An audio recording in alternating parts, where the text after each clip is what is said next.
ગુજરાતમાં આપનું સ્વાગત છે।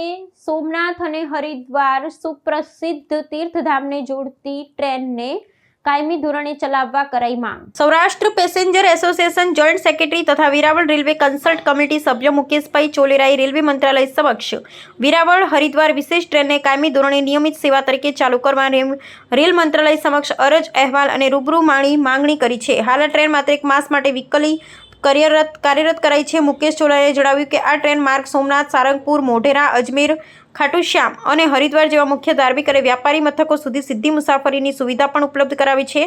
તેમણે ભારપૂર્વક જણાવ્યું કે હાલમાં શરૂ કરાયેલ વિશેષ ટ્રેન તેને મર્યાદિત સમય માટે નહીં પરંતુ નિયમિત ટ્રેન તરીકે કાયમી ધોરણે ચલાવવા તેમણે ભારપૂર્વક જણાવ્યું છે કે મુસાફરોને વર્ષભર સરળ, સલામત અને સમયબદ્ધ મુસાફરી લાભ મળી શકે તે માટે મંજૂરી આપવા વિનંતી કરી છે।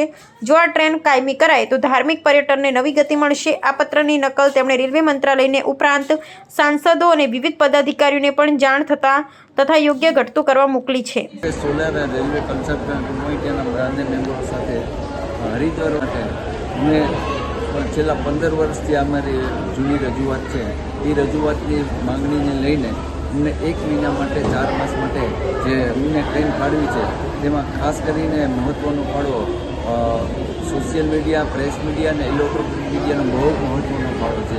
આ ટ્રેન ફાળવવાથી આજુબાજુના વિસ્તારમાં હર્ષની લાગણી ફેલાઈ રહી છે। જ્યારે આ ટ્રેન કાયમી કરવા માટે ઘણા લોકોને એવી અપેક્ષા છે કે આ ટ્રેન કાયમી થાય, જેમાં કાયમી થવાથી આ ટ્રેનની અંદર જેમ કે સોમનાથથી હરિદ્વાર અને સાથે સાથે કેટલા તીર્થધામ યાત્રા જોડાયેલા છે, જેમ કે અજમેર, ખાટુ શ્યામ, સારંગપુર એવા અનેક સ્થળો સાથે જોડાયેલા છે। એમ દિલ્હી, અમદાવાદ સાથે ઔદ્યોગિક અને વેપારિક મિત્રોને સાવ મોટો લાભ મળે છે। આ ટ્રેનથી ઘણા વિશિષ્ટ લોકોનો ફાયદો થાય છે। હવે જ્યારે આપણા દેશના વડાપ્રધાન નરેન્દ્ર મોદી વિકાસની યાત્રા ગતિમાન કરી રહ્યા છે તો મને આપણા રેલવે મિનિસ્ટર અને રેલવેના તમામ અધિકારીના સાંસદ સભ્યશ્રીઓ, સૌરાષ્ટ્રના તમામ સાંસદો, તમામ ધારાસભ્યોથી મને આશા છે કે આ કાયમી ટ્રેન કરવા માટે પૂરો સહયોગ આપશે અને આ ટ્રેન કાયમી થાય એવી મેં રેલવે કમિટી વતી બંને સાથી જેમ કે મારા લાલચંદભાઈ પરશુરામ અને મારા પરમ મિત્ર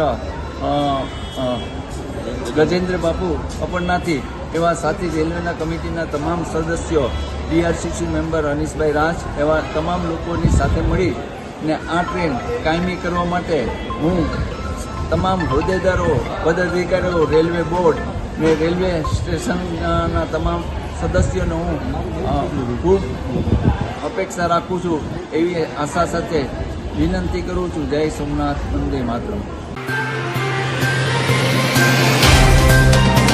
तो व्हाट्सएप, ट्विटर, फेसबुक, इंस्टा जहाँ भी आपका अकाउंट है इसे शेयर बटन के द्वारा वहाँ पर शेयर करें।